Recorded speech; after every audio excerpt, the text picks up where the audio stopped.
Okay. Well, I know you know that number. What is that number to make that thing go away?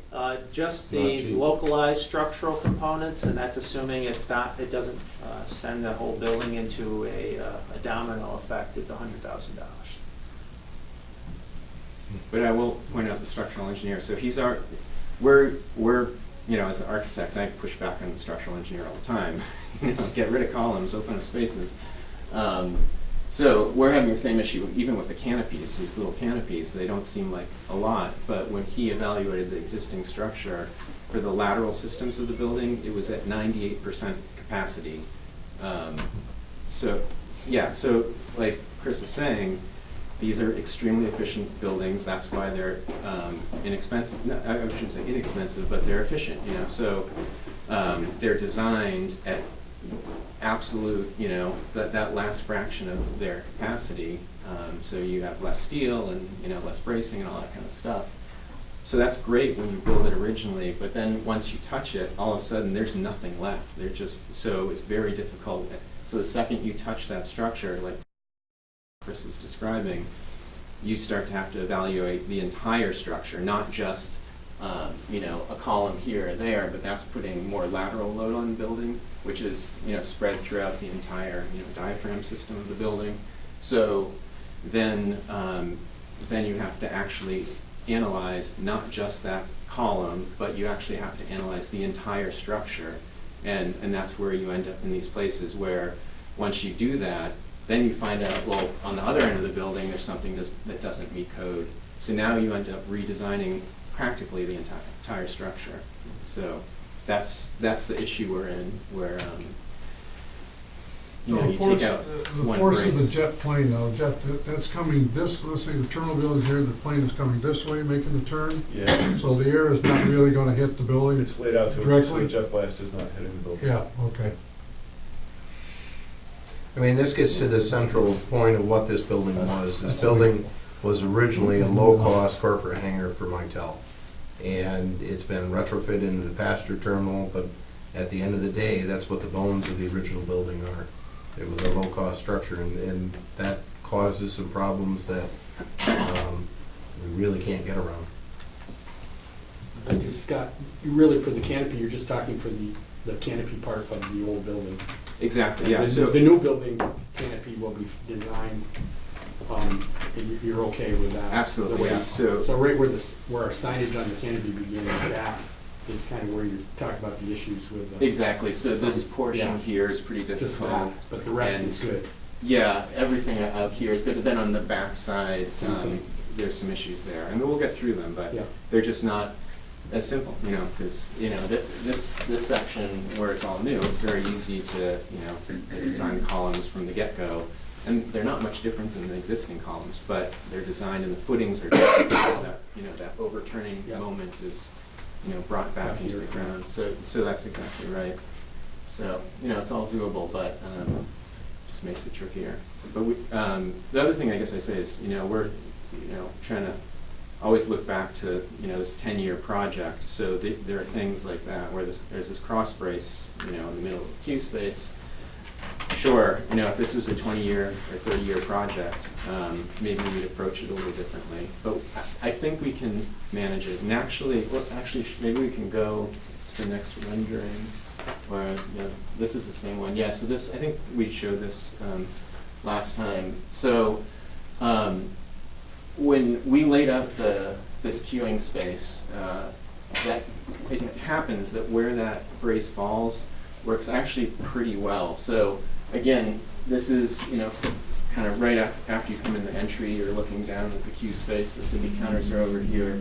So, like I was saying before, the idea is you enter the queue space all the way at the end here, and it actually allows you to come back and forth on the opposite side of whatever this thing is pretty efficiently before you come back out. Everything lines up. It doesn't actually reduce the queue space in terms of square footage.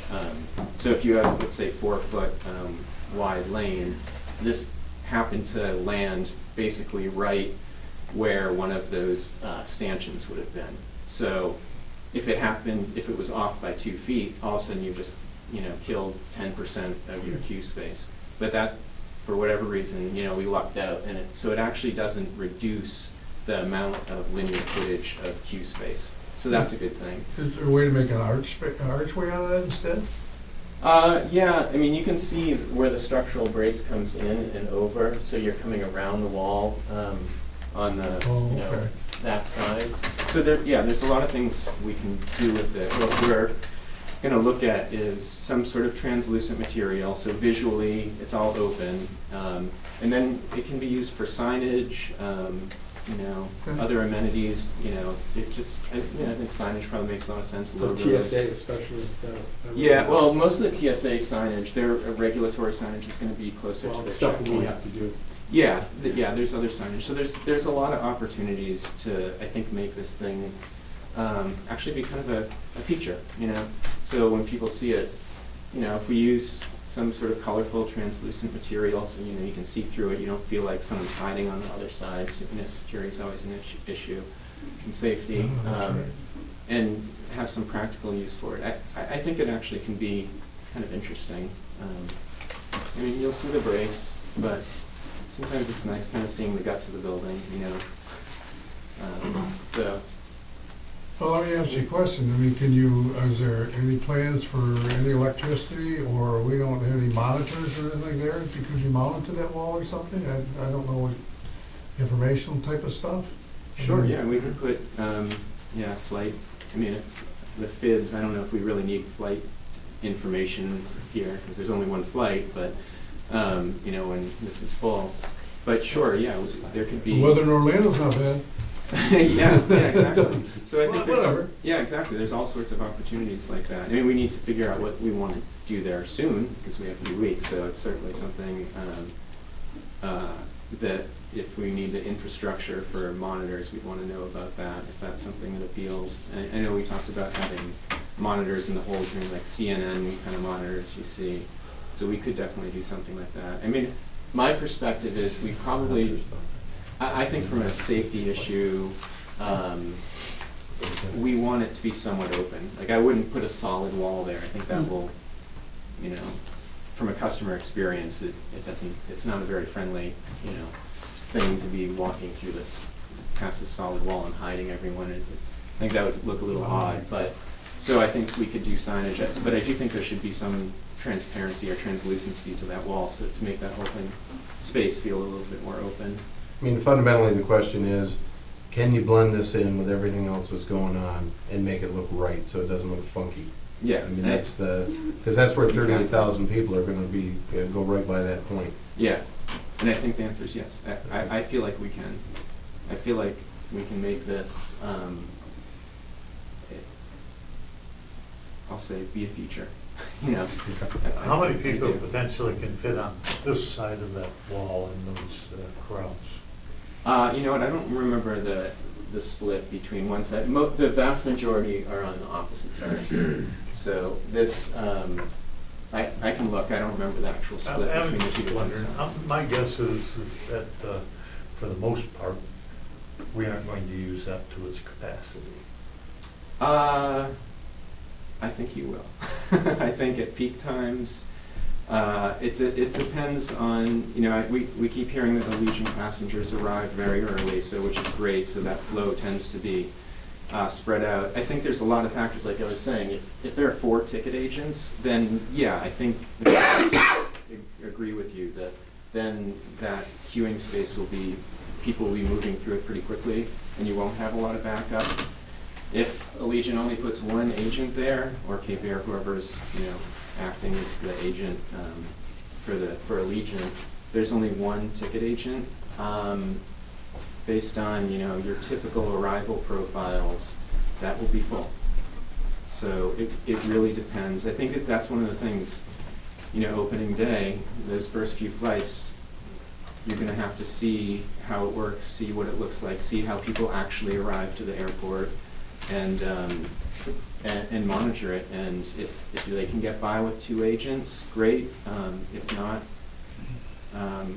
you encourage them to add an additional agent for the Allegiant flights.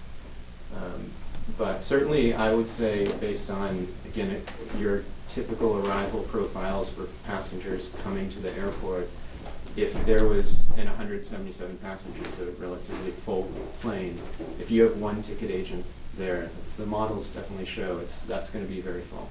So, and the same thing I'd say for the security queue. That's the other issue. You can get, you can put 10 agents here, have people just blow through this queue. They're stuck in the security queue. So you kind of want to balance those things out. And that's the whole other issue. And again, it's we've been talking with the TSA. If you take their current layouts for the security checkpoint, they're probably about this long. They're far longer than what is available here. And that extra length is all in the divest area where people are up here taking their belts off and shoes off, and then the composure area on the other side. So you think of larger airports where they've got maybe 8 feet of stainless steel tables where people can get ready and to get through their security, where they're all confused trying to figure out what they need to do. It changes every time, especially for the Allegiant passengers where might not be the business passengers that kind of know what to do, so it takes them a little longer. So you provide a lot of extra space on the front and back ends to provide for that that time it takes people to prepare to get through the x-ray and walk through metal detector. Here it's just not available. So the throughput of that one security screening lane might be 150 people per hour. Ideally, this, we're told, could go down to 130 or 110, something like that. And so it's just one of those things that, Sam, to your point, we have places where we can add square footage, and we did all sorts of sketches trying to figure out how we can relocate this to provide that extra space. And in the end, the thought is, it's a 10-year project, and rather than spend millions and millions of dollars to get a little bit of extra space, you just say, people are going to have to wait a little bit longer here. And it's one of those, it's a balancing act, and we just can't put the square footage where ideally we'd want it in the center bay of the building. But it's doable, like that queue space, it will work. Same thing, we have this extra corridor space where the queue can spill out a little bit. So our models again show that even kind of peak times, it'll work. But we're always saying kind of level of service C, which is not a bad level of service. That was sort of the standard across the industry, target level of service. And we're probably pretty close to that, Again, it depends on those arrival curves. Would you suggest that, seeing this flow pattern there, we need some extra service people out in the lobbies to help people with this process? So, yeah, I think the answer I is mean, yes. it seems to me that, instead of having mass confusion, whenever somebody has to monitor this, so who's the responsibility of that be? That Ours, I figured that. Yeah. Well, somewhere, And I think you touched on, because, the Allegiant passenger, I would probably guess too, is more of the, hey, we got the one flight going to Florida, we're going for vacation, or we're going something. Mm-hmm. I fly monthly, so I'm, more accustomed to, hey, I know what I have to do. Yeah. Whether it's in the US or I'm in Canada or I'm Europe, what the person, they already have my watch off, I already have all those things off before. But if we educate those people maybe beforehand, you're gonna be required to take your shoes off, about, all those things. And even bigger airports are starting to do that now, to educate you, because everybody's cutting down. Yeah. They want to make it more efficient. They're not going to have 5 people standing around like they used to. They have 2 people, 3 people actually doing the work. So they have somebody out there educating them and letting them know. So I think that's probably what we would want to do initially, Sam. yeah. I think the other issue is, the business passengers, if they're waiting in a security queue for 3 minutes, they're going to get annoyed. They're going to get annoyed after 30 seconds because they do this every day. Right. The leisure passengers, they're going to get here early, and they're not going to have that same attitude. So I kind of think, if they have to wait for 20 minutes in line, it's not, it's not the same sort of impression of the airport as a business passenger, which, you know, would be more frustrated. And I would say especially since it's, you know, it's a direct flight. Yeah, You know what I mean? yeah. I mean, it's, you know, you're getting on, you have to go through it once, you know, and you're, you know, you're going for a. That's the other reason why, you know, I feel like the hold room, that's kind of where you want to have a few more amenities. Right. Once people get through there, they have a comfortable place to sit, they can plug in their phones, there's some Right. food, there's TV, so they get through that, they're comfortable, then they have a good experience, so as they leave the airport, they're Right. left with something positive, you Yeah. know, this beautiful, nice new space, so, I think it's something that it's manageable, but it, you know, everyone has to go in eyes wide open. I agree that, you know, you probably want to have some people out there, you know, directing traffic and, you know, have some warm chocolate chip cookies pass them out at every checkpoint. Well, the reason I asked for the flexibility is obviously, one of the biggest things that happen in airports today is revenue that's gained at the airport themselves, and we really don't have much of a revenue source, whatever, so what can we add on to that building, a little small coffee shop? I don't know, we'll have to see what it is, but we have that flexibility. That's what Signs, sell some signs on that wall. Yeah, that, sell the space. Is there areas designated for, like the TV monitors? Yeah, we have in the hold room, I think we have right now two There's two locations, Two. back-to-back monitors. That's something we'll have to figure out exactly what that means. Is there any, is there a call for any in the ticket area? We don't currently have anything in Will that. there be something someplace on the wall in case we want to put something there? We could do that. We could probably certainly have provisions down Yeah. in power. that's it. Yeah, In some key locations, you know, like at that wall perhaps. yeah, okay. I'm sorry. Go ahead. The furnishings, is that all in an allowance for, you know, to outfit everything in here, like, to do the cues, you know, all of that actual stuff, benches, all of that stuff, is that all part, the furnishing, is that all part of this? Yeah, that's. Yeah, everything that's shown, so there's an allowance right now for everything in the hold room and some of the benches. I believe the stanchions are in there as well. We do not have anything for the back of house space. So in terms of desks, lockers, that kind of thing is not, That'll be more, yeah, that'll be more Cape Airs thing or TSAs. yeah, so, But everything we see in the renderings, pretty much you've made allowances correct. for. Yeah. Okay. And then if we should, like, well, getting to their point about monitors, is that something that we should think about and include that in there, or do you think that would be just a separate item that we would furnish and a separate thing to?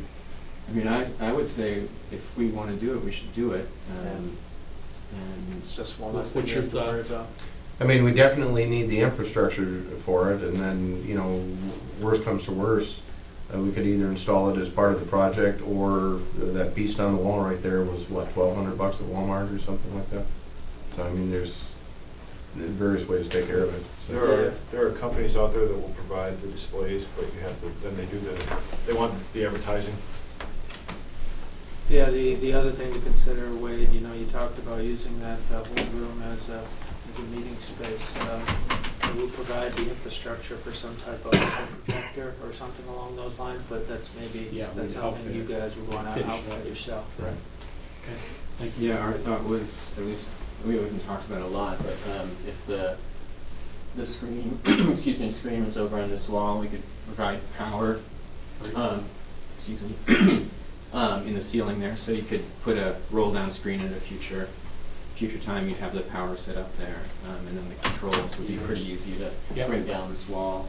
And then in the ceiling here, we're gonna, I was thinking we'd put power and data, so same thing, you know, you could have a projector here, sort of ready to go, or the infrastructure. ready to So go. it sounds like, as far as changes, it sounds like at a minimum, we'd like power and data on that translucent wall we're talking about. We can do that. I think, just to go back to something Scott said, I think you should be planning for and assuming the Legion is gonna try to staff this as minimally as they possibly can. Yeah. So it's gonna be up to the authority to sort of fill in the gap and direct traffic and that sort of thing. Right. Steve, you can do that in your free time. All right, so there's not any other questions for Scott, I will move on to the budget. Numbers are kind of small, but I purposely they're large. enlarged. Small print, but they're large. That's an understatement. At this point, where the building stands, as it's shown on the drawings right now, is just under 3.9 million. That includes contractor overhead and profit and a percentage for general conditions. Now, one of the things we wanted to do is provide you some flexibility on that number. So prior to this meeting, we've had opportunities to talk to Wade and Steve and Sam and the rest of the group and come up with some potential value engineering options. And so I wanted to show you this number first, and then with a potential value engineering option that's looking at a couple things. One is an option for the exterior walls. The first option, the 3.9, essentially, is replacement of the hangar walls with structural insulated panels. And the second option here is actually, on closer inspection, these walls, the exterior skin is still in pretty good shape. And the northern portion where we're proposing the addition, the thought is that we could salvage some of that exterior skin and use that skin to basically patch up where there's an overhead door and there's a couple man doors and a few other penetrations on the side of the front of the building. That would all then get a fresh coat of paint, and even the architect was saying that would look pretty decent, right? So that's saving a little money. Yeah. So that's certainly something to consider. The biggest number on this is the concept of a temporary shutdown during construction. This came about really, I think it all sort of hit us all at the same time. We had a conference call late last week with TSA, and could see that turning this project into a very challenging one. It's with all the different phasing and trying to maintain the airport operations for the small number of enplanements that we'd have during a couple summer months there. Well, let me interject here, because we are on camera, and I need to say something here, and cut short this part of the conversation. There's a potential for us to save order of magnitude $350,000 range if we shut down the airport for a period of time. There's a couple of caveats that need to be addressed there. One is we need to have a conversation with Cape Air. We've not had that conversation yet. You're not yet aware of this. The other conversation is we need to have a conversation with TSA and get them to buy into this. That has not yet occurred. So given those two things, I'm hesitant to have us go on record in public session, talk about all the details and the specifics of that, but no, there is an option out there if we chose to curtail service at the airport for a period of time, and it is substantial. Fair? Yeah. So The question is, if we stay open and work around it versus shutting down, the difference, the number is 350, 400? it's the with We're high. phasing, I'm comfortable with 300. Okay. Is, in your experience, doing projects like this with this type of building, do you have any estimate or just a guesstimate of how much we might be looking at in extra charges, change orders, so to speak, in a situation like this? At this point, neither of these budgets is carrying any kind of field order allowance for those measures. But 15% typically of that. speaking, it can run a couple percentage points. So for example, Construction costs. on this project, if we were approving this project today, one of the things I would recommend is that we would approve the project at X dollar in terms of the budget number. And then also we'd turn to finance and we'd say, look, we've got an X% contingency associated with this plan on it, even though it's not in the project budget. In particular with an existing. Things are building. gonna happen. Sure. I understand, that's my point. That's why he's That's my asking. point is I wanna know, you know, so that 3.9 million might go to, at just 4.5 million. You know what I'm saying? Hopefully it- I know, hopefully it doesn't, but I just wanna get a feel of what we might be looking at, you know, with the extras. So the 3.9 does not include a contingency at all? At this point, it does not do that. That's correct.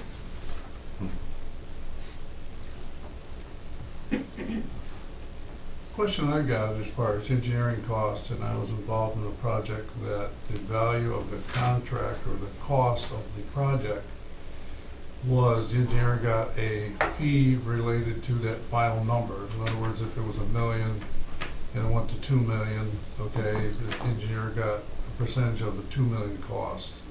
We don't have that clause here, do we?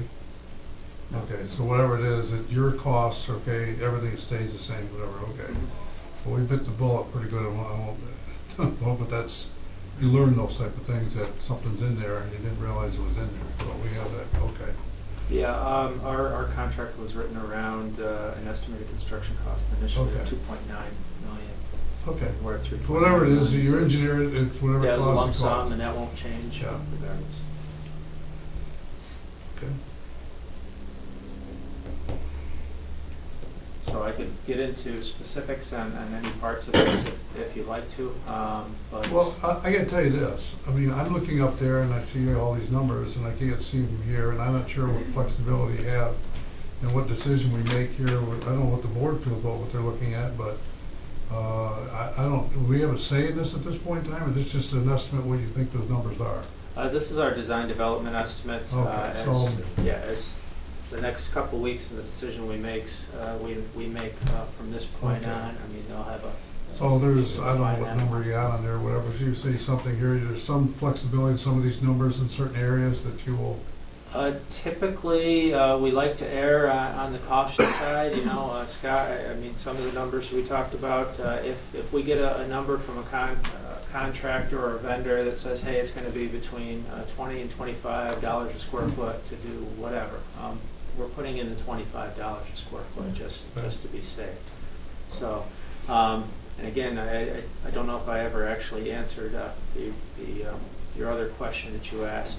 There are some other areas in here that have the potential, if the numbers come in too high on bid day, that if we had to cut costs more, Yeah. we have that potential. The downside is most of them have a impact on level of service. well, I use the old analysis of I bought a pair of shoes for $30, and I should have bought the $40 pair of shoes because the $30 pair doesn't fit, they hurt my feet.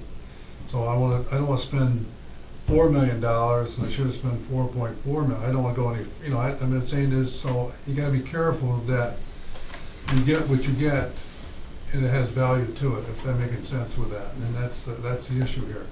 If we didn't go far enough with certain things, whatever, and you end up with a headache, you know, it's a waste of Right. money. And I think from a design perspective, the team has really gone into that with that mindset, and so I know you that's have. where, you know, like on that translucent wall, that's maybe where we will push back a little, like, you don't really want to spend $200,000 just to open that up, you know, it's that kind of stuff where you find that balance between the 10-year solution and using your money could be better used in other places.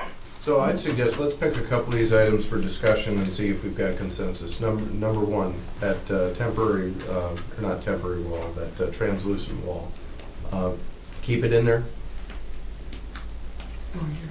Okay, so we've got consensus on that. The patching and the painting on the exterior, which wall would that be? That'd be where the roll-up door is now. Yeah. Well, Uh, so the estimate number includes, that's the entire existing exterior wall to remain. So Okay. it's basically the exterior panels as they exist would remain. So- And then where there's openings, they'd be patched, just to be clear. So doing some patching and painting and saving $75,000 on that, everybody okay with that? Yes. Okay. Yes.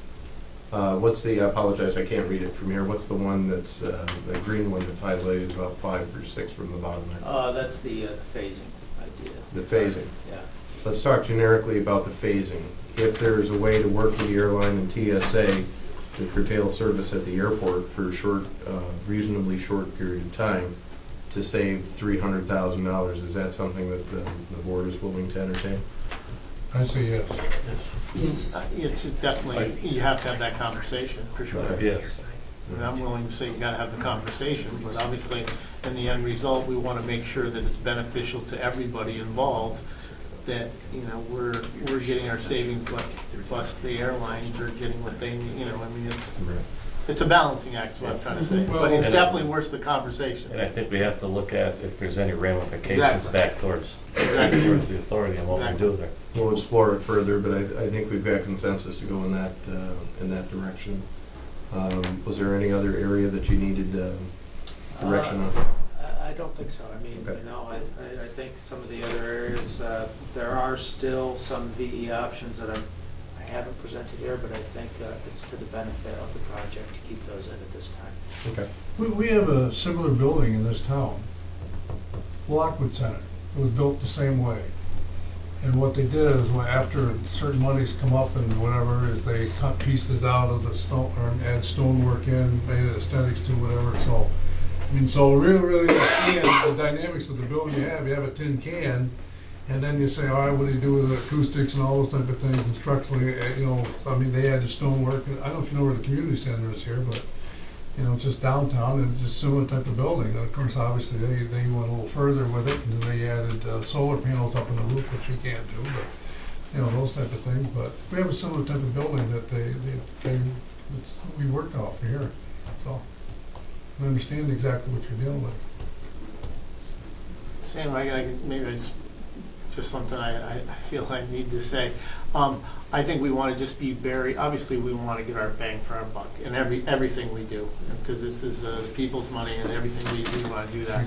But I think you also touched on, Sam, we want to be very careful what we do in regards to the passenger's experience. That is hugely important. I don't know how to say it any other way. I mean, hey, the runway project, we don't do it without changing the runway. But I don't care what the runway looks like. I care what my experience is going through there and getting on the plane. Two things I care about, the plane safe and my experience going through there.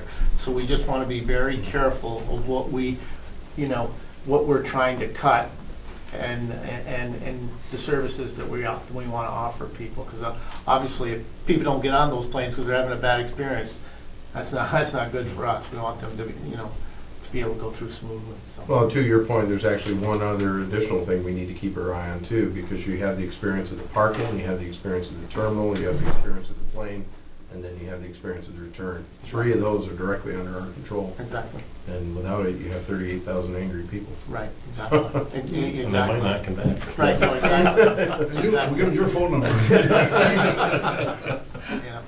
So. Good comment, Kevin. All right, any other questions that anyone might have?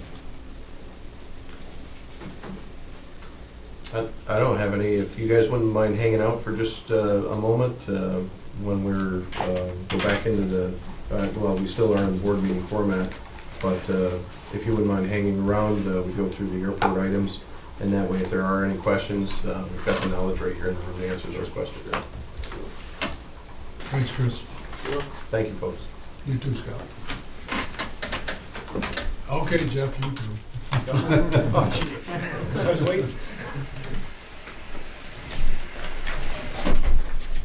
Well, you know, when I got in this process, whatever, I can remember meeting with the people of Legion out in Las Vegas, and the new person came on board, and he could not believe what we were doing. And he said, "You're going to do this quick," and so it's really a testament of this whole project that I didn't realize that the clock ticked that fast. I thought 3 years ago that we got plenty of time and stuff like that, and you realize, oh my God, there's so much still to be done.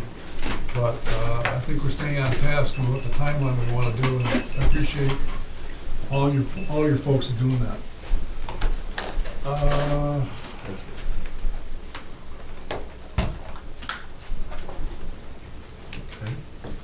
Based on that, Mr. Chairman, I'd recommend that we get right into item B1, which is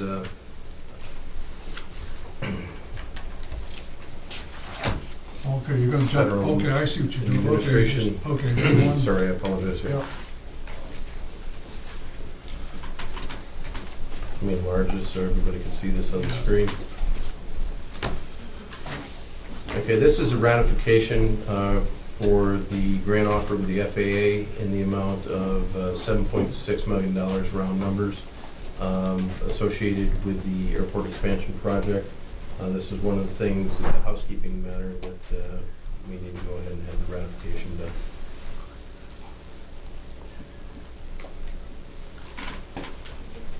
This is for the acceptance of the $7.6 million from the FAA. I'd be proud to make a motion for this one.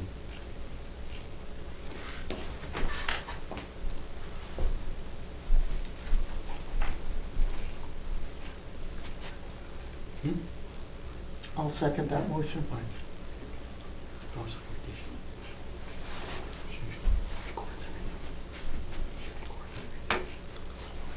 Comments? Steve? Just a question. What would happen, or could it possibly happen, that that's all we get?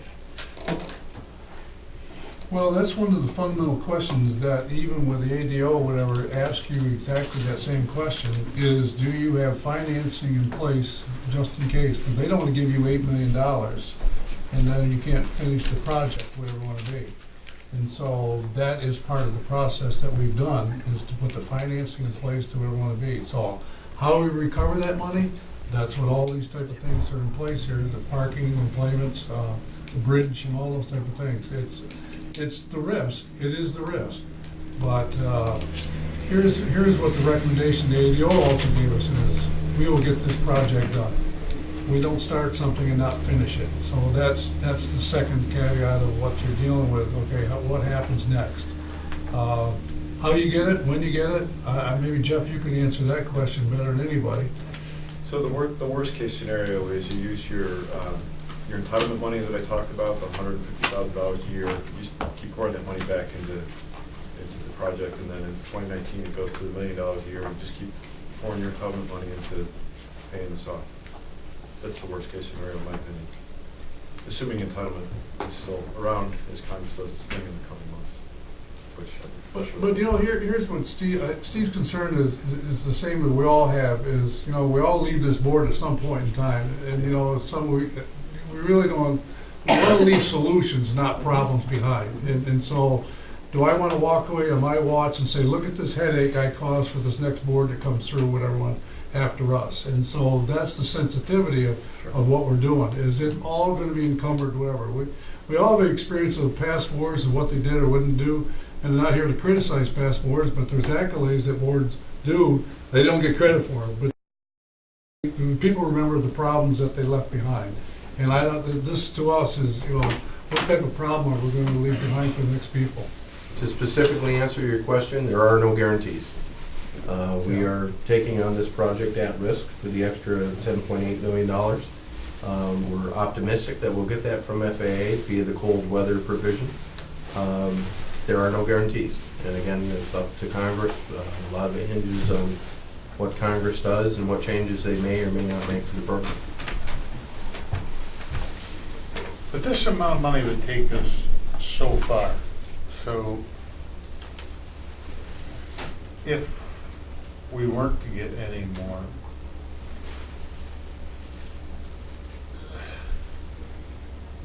do we have to continue? I don't, you know, I guess that's, We're in for a penny, in for a pound Right. on this. There's no in between. there's no in between. Well, I think that's a very good question, because for 7.6 or 8 million, whatever you got, you say, we got some of the foundation runway done, we got some of the road moved, we got some of this done, whatever, and here's a whole bunch of stuff left over because nothing's finished. And you're going, whoa, this is beautiful. For $8 million, I got nothing really, other than just a bunch of unfinished projects. And And so the reality is, I think the FAA is saying to us, we will get this done. And At the end of the day, they want a usable unit of work. $7.6 million does not get you to a usable unit of work. There'll be a lot of stuff in progress. Well, stormwater will probably be done, but beyond that, you'll be able to manage stormwater. But beyond that, you won't be able to land airplanes on it. You won't be able to drive cars on it. So, yeah. Well, it's kind of the other side of me saying they wouldn't give you $8 million and then say, well, we're done now. You know, I mean, common sense says, well, we do that amount, we're going to do more. But, you know, there's, I don't see a lot of people, but I see a number of people. And that was one of the questions that I had to field without very much background to answer, you know. And one of the people from one of the bigger boards in St. Lawrence County is, well, they got 8 million, how are you gonna do this? And I'm going, you know, here I'm a board member ready to vote on this, and I'm going, I'm assuming that they're going to give us rest next year is the best they can do. So that's why I asked the question, because when I go out there, I want to be able to give the right answers to people who are asking the questions. I'm not really worried about this project. I'm in support of it. I just want to. There's another such matters item that fills in the other half too. The FAA talks about the cold weather provision. It's in the other such matters today relating to your vote. Thank you. I think for me, go ahead, John. I was just going to say, you've got two big things in your favor as far as the future funding. One is you've got significant congressional interest, and the other is that they've already invested the $7.6 million in the account. Like Summer said, they're not going to put $7.6 million in and stop. Yeah, let us stop. Yeah. Well, I always thought, you know, what are we doing? We're creating an economic engine as a revenue generator, whatever, for jobs, quality of life, whatever it want to be. It's not like you're building a building and it costs you $15 million for the building. You realize it's going to cost end up being 20, and you say, how do you make up the an extra $5 million? Well, you don't.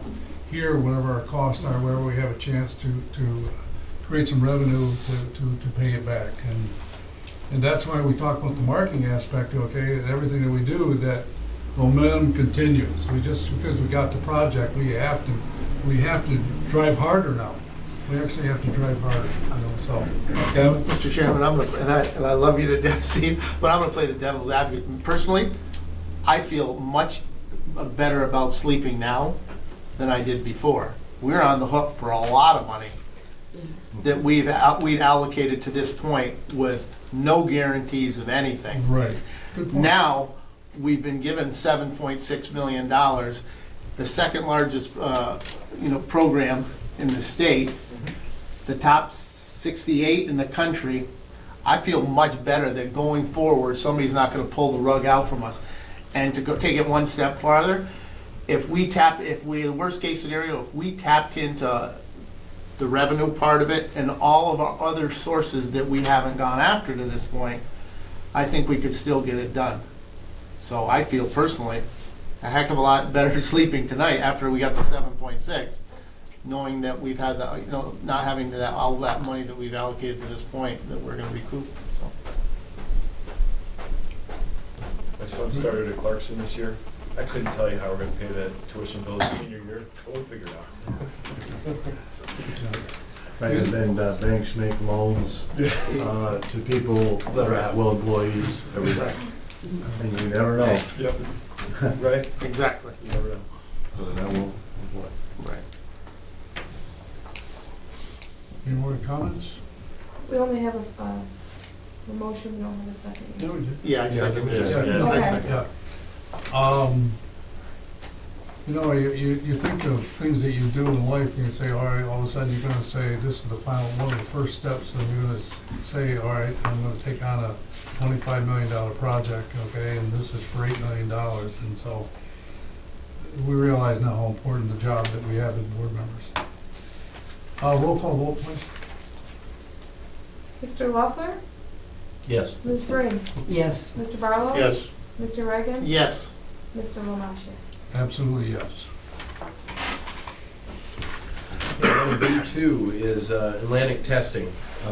This is for core sampling performed by Atlantic Testing. It's a requirement of St. Lawrence Gas as part of the gas line relocation project.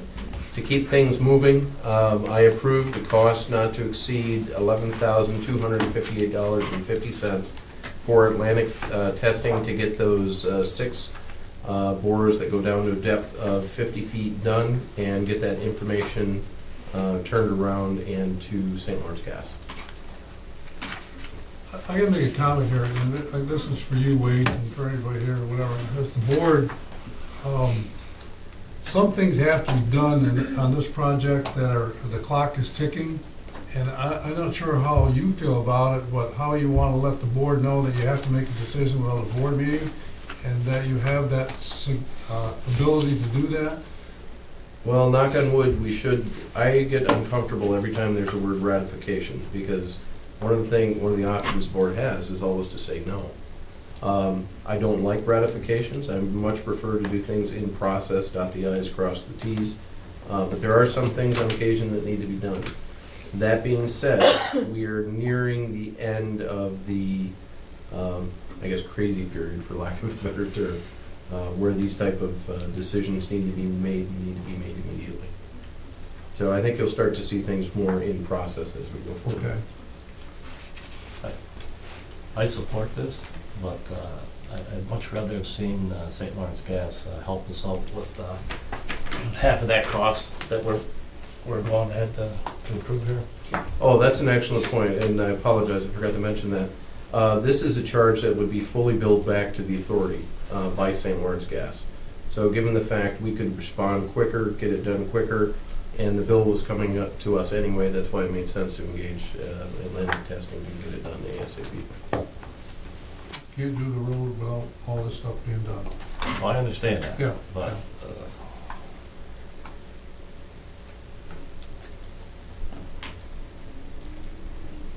I don't get respond. It's a good comment, Doug. I was gonna say, point well taken, Doug. Yeah. I mean, the dime from start to finish is on our back, and Well, we're the ones asking to move the line, mhm. you know, so I mean, I'm not gonna defend anybody in the process or whatever, but realize that after 3 days of negotiations with them back and forth, whatever, to get where we're at, I'm very pleased that we are able to move forward in the time frame, whatever. So we went into the permitting process and all those type of things, whatever. We've been in a lot of trouble, and even the fastest we're gonna do it is, they said it would at least be done by June of next year, which means that's a significant date, okay? So all this stuff will be done before that time frame, whatever. I don't know the cost, Wade, whatever. I think really in the last meeting, what we did was, they weren't trying to make any money off us, whatever. There's no type of things that they're trying to make extra money. Whatever the costs were is our cost. And so, maybe they call it, you bought it at, so we bought everything at wholesale. And so, that's all I can say in regard to that. Unless you want to add something. No, but, you know, other than I get your point, it would be nice to have St. Lawrence Gas pony up to the table and say, you know, this is for the public benefit, and therefore we'll pay half. Realistically, they're not gonna do that. It's unfortunate, but that's the environment that we're in.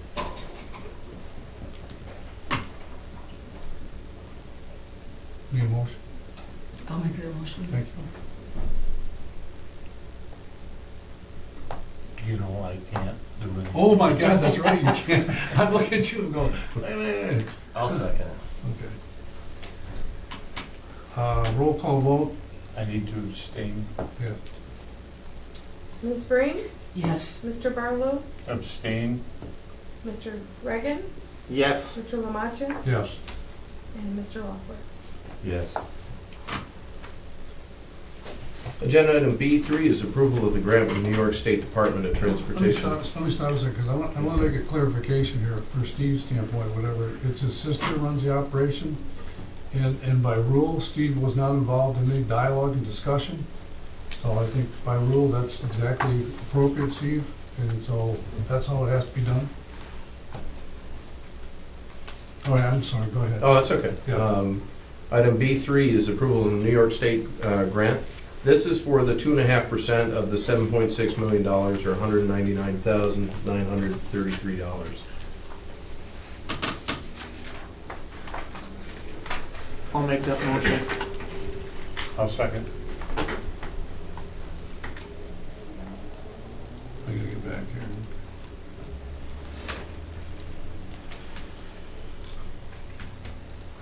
Any further questions, comments? All right. Roll call, please. Mr. Barlow? Yes. Mr. Reagan? Yes. Mr. Lamaccia? Yes. Mr. Laughlin? Yes. Ms. Breen? Yes. Next item up, agenda item B4, is approval, it's actually ratification to exercise the option to purchase wetland mitigation credits. This is for the 7.99 units of wetland mitigation, valued at $70,000 per credit. We need to have this done prior to work start with Ducks Unlimited. We executed the paperwork, wrote the check, and we got the credit sale letter back, so we're good to go. But as a housekeeping matter, we do need to have ratification approval of this purchase. I'll move it. I'll second that. Could you explain Ducks Unlimited, Wade, on this process? Yes, what this is, when you destroy a wetland, you have to create a wetland somewhere else, basically, and there are various ratios that have to occur with that. So what this is for, this is the in lieu of program. So instead of, I'll give an example. If the Bridge and Port Authority had a lot of time, what we might do is we might create wetland somewhere first, separate construction project, separate permitting project, separate funds for that project. And at the end of the day, we might be able to start working on the runway extension next year. Best case. This allows us to use the in lieu of portion via Ducks Unlimited versus via the program that they run. And at the end of the day, have the project cost pick that up. And in total, it was over, I apologize, I closed it down here. but, 531. Yeah, it's $531,000. Just a quick question, Wade, the 70,000 per unit, is that obviously established by Ducks Unlimited, or how is that? Do you guys know where that comes from? That comes from Ducks Unlimited, that's not negotiable. Just to stand, yeah, I was gonna say it says, okay, thank you.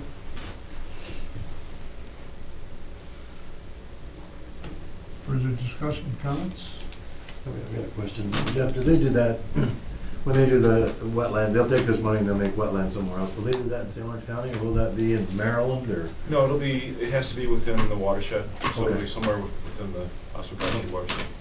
Good, thanks. So there should be a project or something at some point that they're doing that, how do we know what that is? So, I mean, I'm curious to go see what, $531,000 project looks like. Teaspoon.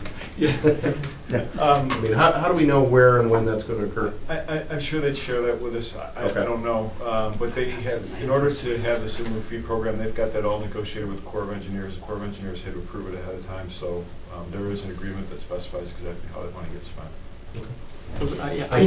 I think it would be, valuable for us to know that, and also valuable for just the simple fact to know that, the authority is, helping establish that, wetlands in that area with our, the monies that we've given. I'll see what I can find out. Thank you. Well, as long as it has to be in our watershed, then we're creating some sort of work for somebody somehow. In the area. And it's reinvested in our area. So I think that's an important facet, or fallout of these type of projects that we need to keep, informing the public about. Along with creating some work for Labrador retrievers. No, but yeah, and it's as important for people to know that we're reestablishing them. Was that whole amount, the 531 plus the 27? Yeah. Plus the deposit, yes. Yeah, okay. Good point, Steve. My question is, they have to go find land that's appropriate? Yes. Yep, and they've got Could their they, own, could they buy land from us? they could. I don't know specifically, like I said, where they're gonna build this wetland, but they could. I mean, they're always looking. This project ate up most, if not all, of the credits that were available in this part of the state, so I'm sure they're gonna be looking. We have land available? Not that's not the industrial park. From the field here? That's fine. All right, well, anyway. Roll call, please? Mr. Reagan? Yes. Mr. Lamache? Yes. Mr. Loeffler? Yes. Ms. Breen? Yes. Mr. Barlow? Yes. Taking a break from some of the higher stakes items here for a minute. We have a item B5 is transfer and storage agreement with Jonathan Tennant. The period of the transfer and storage agreement at the airport is November 1st, 2015 through October 31st, 2016 at the rates, terms, and conditions you see before you. Is that consistent with the rest of ours? It is. Okay. And this is a new one? No. This is renewal. Have you seen that It's a name? renewal. He's also a part-time toll collector. Maybe I can't read. Okay. That's right, See yeah. the customers? And a customer at the airport. Oh, did you look at customers? It's his father. His dad does. Oh, Any motion, please? I'll make that motion. Thank you. Second. Second, Steve? All in favor? Aye. Aye. Item B6 is approval of a contract with McFarland Johnson. As discussed earlier in the meeting, this is for the passenger fare program administration services in the amount of $20,438.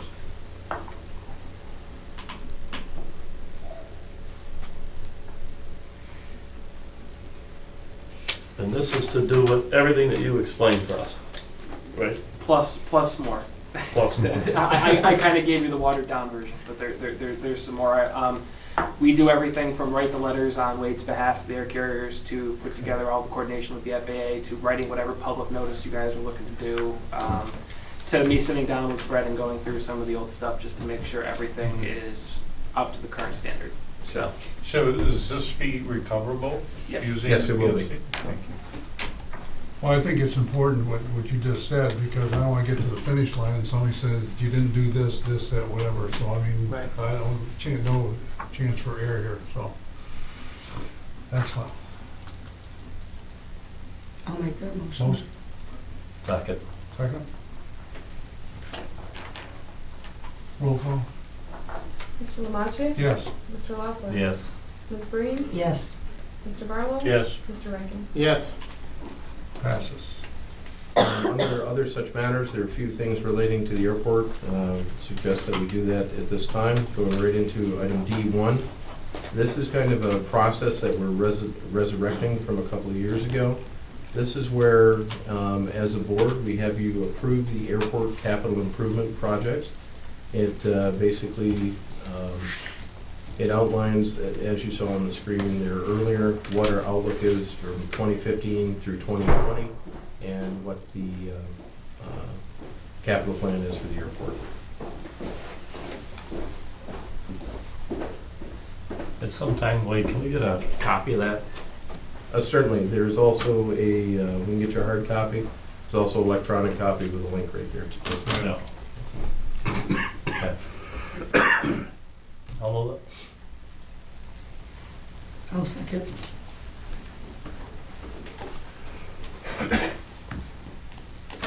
All in favor? Aye.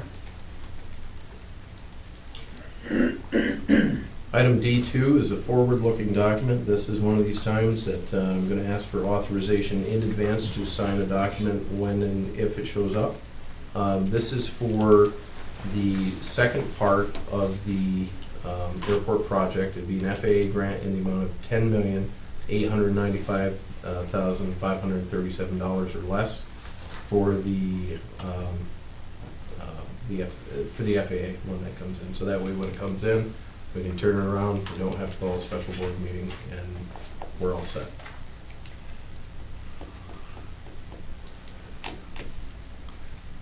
You will notify us electronically though? Yes, and what we'll do is when the actual thing comes in, we'll have a ratification in a future board meeting. Okay, fine. I'll make that motion. I'll second.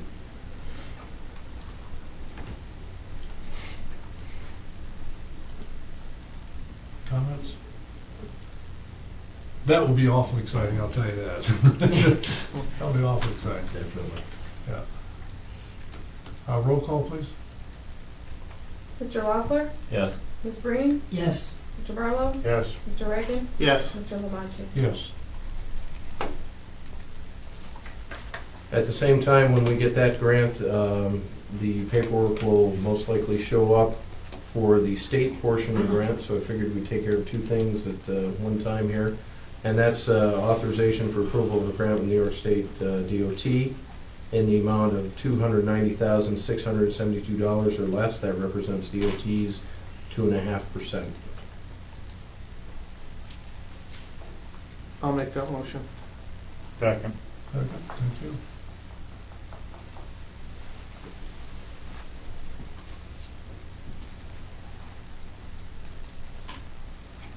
Does DOT have to approve this too?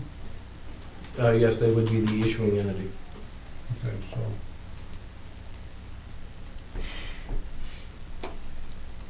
Any further questions, comments? Roll call, Yes, please. Ms. Breen, Yes. Mr. Barlow, Yes. Mr. Reagan, Yes. Mr. Lamache, Yes. Mr. Loeffler. Yes.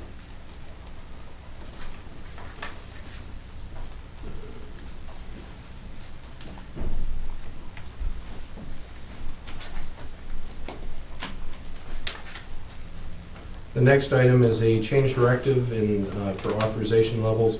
This looks at the current project that will be ongoing at the airport, and there are going to be some kind of work changes out there.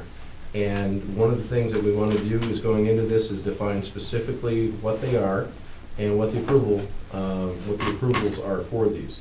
So for example, on this project, we're proposing if scope of work changes nets to 0, that's approved directly by Steve Lawrence. If the scope of work changes for amounts up to 10,000, Steve Lawrence.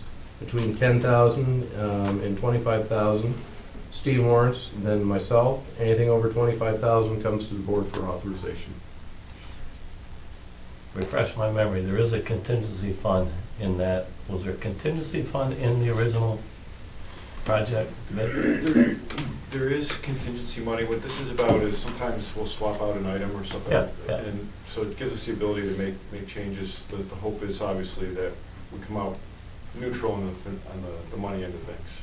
So, but the idea really is there are things that need to get decided quickly that Yeah, can yeah. facilitate, making those changes. Then we can roll it up and bring it to the board.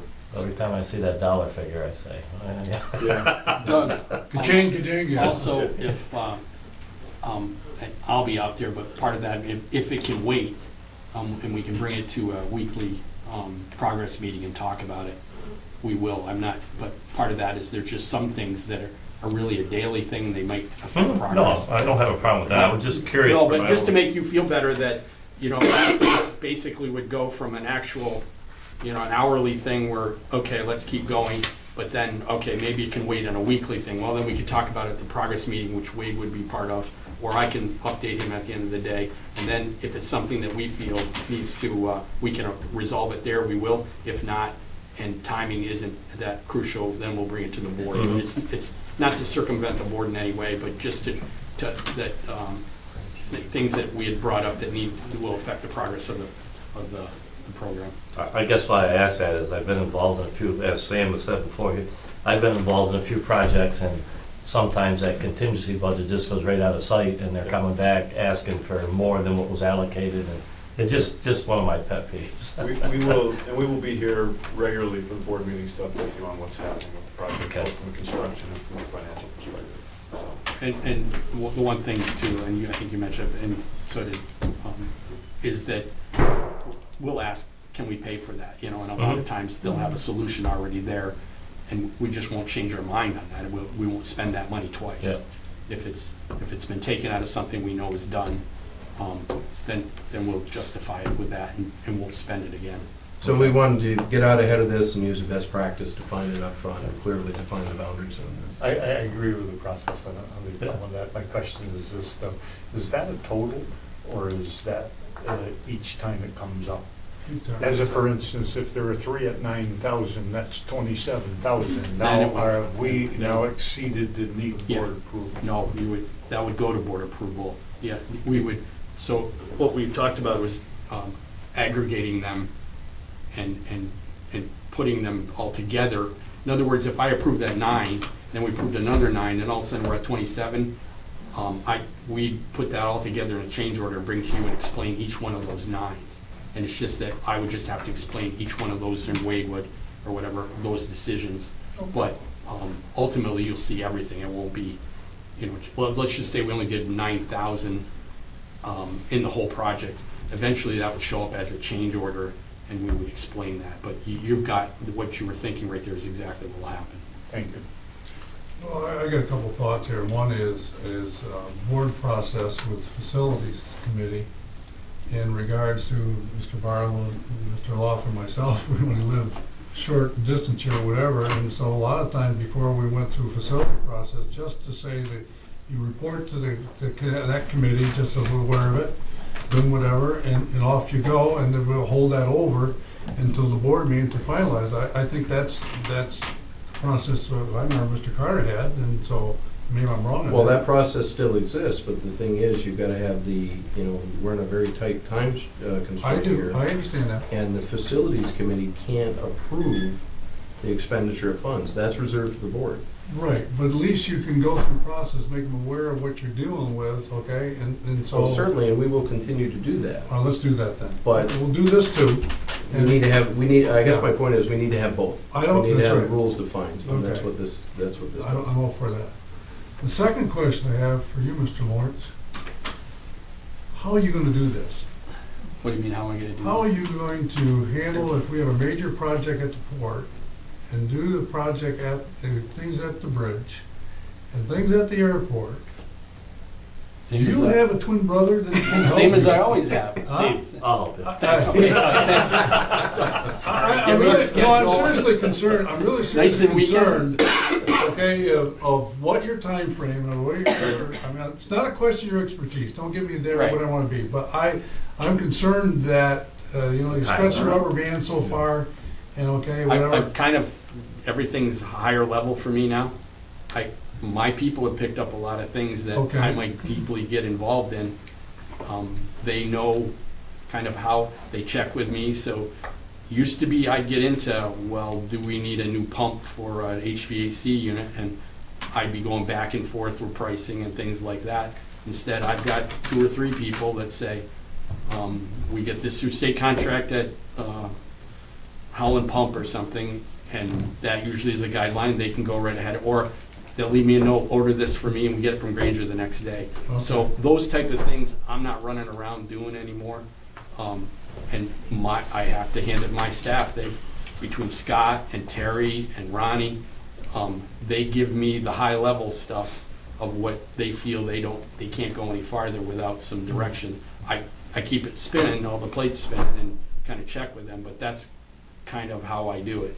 And having Adam down there, at least there's some eyes down there that just fill me in to things that I have to address. Okay, so you're coordinating this whole thought Right. process Yeah, here. it's a lot of work, and Well, Wade. I admire your enthusiasm. You're not getting any more money. So What's next? Sam, send him to 3 weeks of SEAL training. He'll learn how to sleep 1 hour a day and work 22. Well, I think it's something that this board has talked about at this table, and I know some of us have talked, individually with each other about that position and what we've got to do, okay? Come in budget time once again. If we're thinking something, let's get it down on paper and let's talk about it and let's get something in motion. We've talked more than once that, he's got a lot on his plate. And maybe it's time for us now to make that decision to do something. I agree, we need to have a serious conversation about that, because we don't have the depth on the bench. And Mr. Chairman, and Doug, I'll make a lot of points. Now is the time, and we have the opportunity because of the other things that are going on that we have to, not only Steve's position, maybe some other things that we need to look at. And one thing that, I have a lot of regulatory responsibilities, and Wade knows this, that we also ask for the help, like the gentleman here. There's things I may call them up for and just say, can you, like, well, for example, Fred's got the PFC thing, but a task order, there's certain things I may need requests, and I'm just using them as an example, that they can do more efficiently and on time so they don't slip through the cracks. That's my biggest fear, is all those responsibilities I have. I have to meet them monthly, quarterly, annually, and I can put the Bridgeport at risk just at times, and I'm behind I am behind on some things as far as where I feel I should be. But in other words, we use engineering and things like that to supplement that, and that's when I come to you on some of those things. That's what I'm doing. Maybe if we adjust things around, I can come back to where I feel comfortable with that. But that's kind of, when you wonder about my workload, that's where it goes. Whatever you feel comfortable in doing, I'll Okay. support. Yeah. I'll support anything that Well, makes I you. I feel the pressure for you. I mean, everybody involved in a project, whatever, and you're trying to do all these things and, Well, I'll say one thing. My background is what's going on at the airport, and I totally understand it. I know how it goes. The higher end FAA process Okay. inspection, I Thanks don't for saying have. I don't have that fine, but that's what these gentlemen will take care of. But to go out there, I know where Marcy's going to be heading and what they're going to be doing the next day, just by what I would do. So the comfort in that really buys me time, so that I can go out there and, I know kind of how they're going to go about all these things. And we talk the talk, so that buys me time in that I don't have to understand everything that goes on out there. I kind of really know. And then just knowing how to use the staff that's out there, they give me the high level stuff and what I need to know. And so I do feel comfortable with that. And through this project, they're supplying an inspector out there too. Oh, yeah, they've got good people. I don't know. That'll help too. But Dave Baker was our inspector with Freeman Peterson on when we did the bridge rehabilitation. And Dave's got a really good DOT background, so to have him out there, he knows how I work, and then the other gentlemen out there are just as competent. So that's a really good feeling. Just give us a hard hat. Yeah. Well, what color? What color do you? What color should we pick? Pink or purple?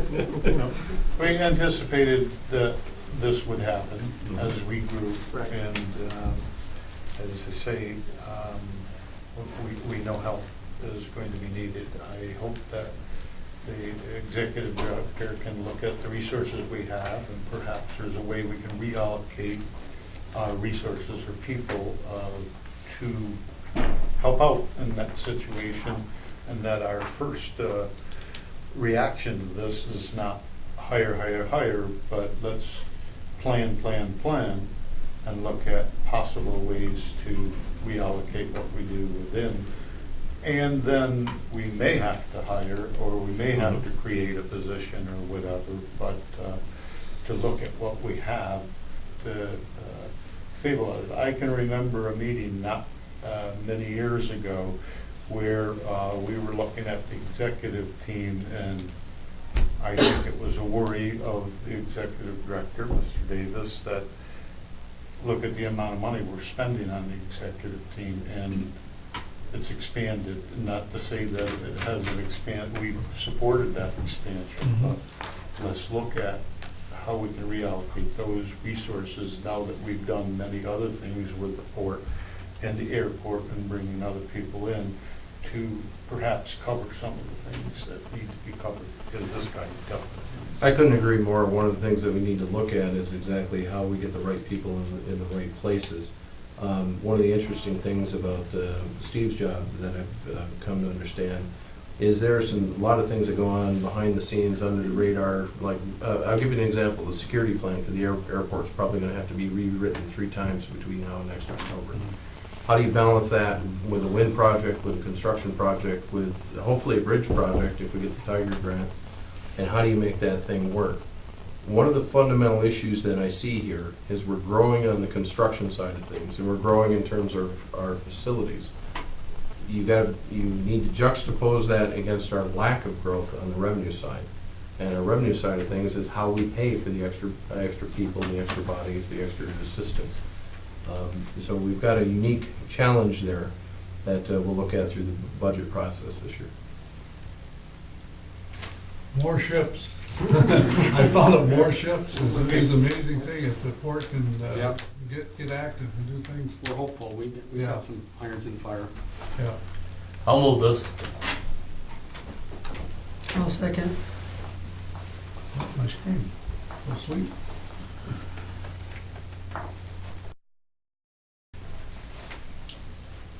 Any further questions or comments? All in favor? Aye. Aye. Resolution passes.